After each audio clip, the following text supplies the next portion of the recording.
ಸ್ನೇಹಿತರೆ, ಚಿನ್ನಪ್ರಿಯರಿಗೆ ಮುಖ್ಯವಾದ ಮಾಹಿತಿ.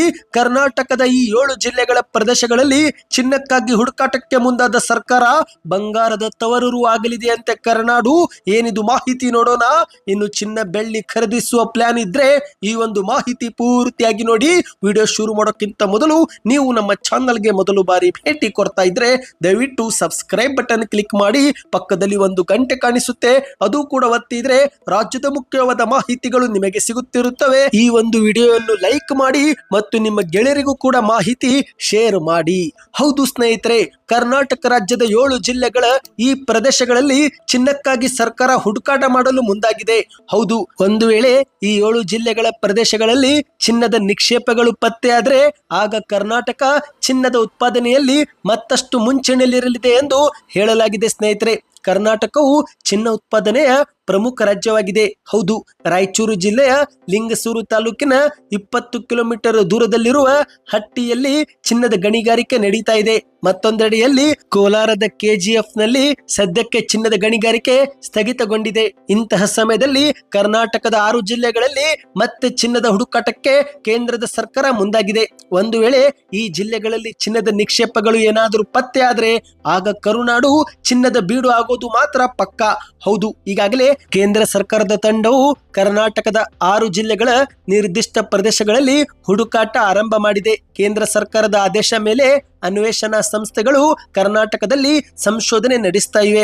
ಶೀಘ್ರದಲ್ಲೇ ವರದಿಯು ಕೂಡ ಸಲ್ಲಿಸಲಿವೆ ಎಂದು ಹೇಳಲಾಗುತ್ತಿದೆ. ಇನ್ನು ಈ ಒಂದು ವರದಿಯಲ್ಲಿ ಚಿನ್ನದ ನಿಕ್ಷೇಪ ಎಷ್ಟಿರಲಿದೆ, ಈ ಪ್ರದೇಶಗಳಲ್ಲಿ ಚಿನ್ನದ ಗಣಿಗಾರಿಕೆ ನಡೆಸಬಹುದಾ, ಇಂತಹ ಹಲವು ಅಂಶಗಳ ಬಗ್ಗೆ ಮಾಹಿತಿ ಇದೆ ಅಂತೆ ಸ್ನೇಹಿತರೆ.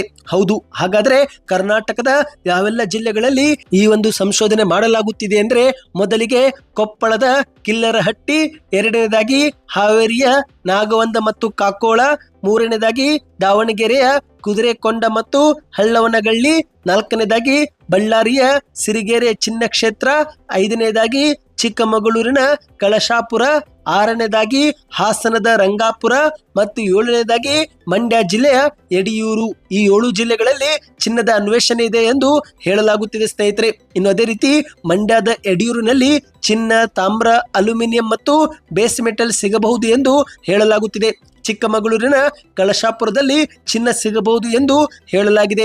ಹಾಸನದ ರಾಮಪುರದಲ್ಲಿ ಪ್ಲಾಟಿನಂ ಗುಂಪಿಗೆ ಸೇರುವ ಇತರೆ ಲೋಹಗಳು ಪತ್ತೆಯಾಗಬಹುದು ಎಂದು ಹೇಳಲಾಗುತ್ತಿದೆ. ಬಳ್ಳಾರಿಯ ಸಿರಿಗೇರಿನಲ್ಲಿ ಚಿನ್ನ ಮತ್ತು ಹಾವೇರಿಯ ನಾಗವಂದ ಮತ್ತು ಕಾಕೋಳದಲ್ಲೂ ಕೂಡ ಚಿನ್ನ, ದಾವಣಗೆರೆಯ ಕುದುರೆಕೊಂಡ ಮತ್ತು ಹಳ್ಳವನಗಳ್ಳಿಯಲ್ಲೂ ಕೂಡ ಚಿನ್ನ ಸಿಗಬಹುದು ಎಂದು ಸಂಶೋಧನೆ ಮಾಡಲಾಗುತ್ತಿದೆ.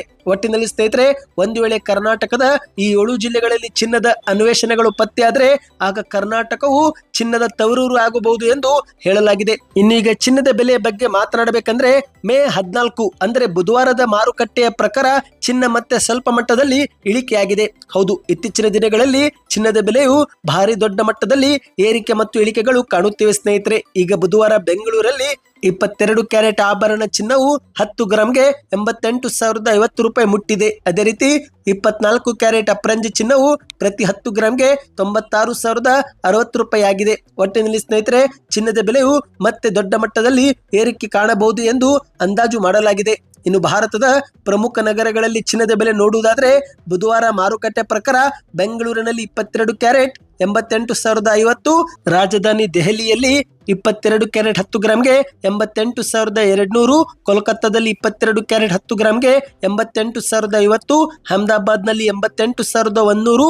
ಇನ್ನು ವಿದೇಶದಲ್ಲಿ ನೋಡುವುದಾದ್ರೆ 22 ಕ್ಯಾರೆಟ್ 10 ಗ್ರಾಂ ಚಿನ್ನ ದುಬೈನಲ್ಲಿ 83,550, ಸಿಂಗಾಪುರದಲ್ಲಿ 86,380, ಅಮೆರಿಕದಲ್ಲಿ 83,520, ಮಲೇಷಿಯಾದಲ್ಲಿ 86,890. ಒಟ್ಟಿನಲ್ಲಿ ಸ್ನೇಹಿತರೆ, ಬೇರೆ ದೇಶಕ್ಕೆ ಹೋಲಿಸಿದ್ರೆ ಭಾರತದಲ್ಲಿನೇ ಚಿನ್ನದ ಬೆಲೆ ದೊಡ್ಡ ಮಟ್ಟದಲ್ಲಿ ಏರಿಕೆ ಕಂಡಿರುವುದನ್ನು ನಾವು ನೋಡಬಹುದಾಗಿದೆ. ಸದ್ಯಕ್ಕೆ ಇಷ್ಟೇ ಇತ್ತು. ಈ ಮಾಹಿತಿಗಳು ಇಷ್ಟವಾಗಿದ್ದರೆ ವಿಡಿಯೋಗೆ ಲೈಕ್ ಮಾಡಿ. ಮುಂದಿನ ಮಾಹಿತಿ ಪಡೆಯಲು ಚಾನಲ್ಗೆ ಸಬ್ಸ್ಕ್ರೈಬ್ ಮಾಡ್ತಾ ವಿಡಿಯೋನ ಲೈಕ್ ಮತ್ತು ಶೇರ್ ಮಾಡಿ.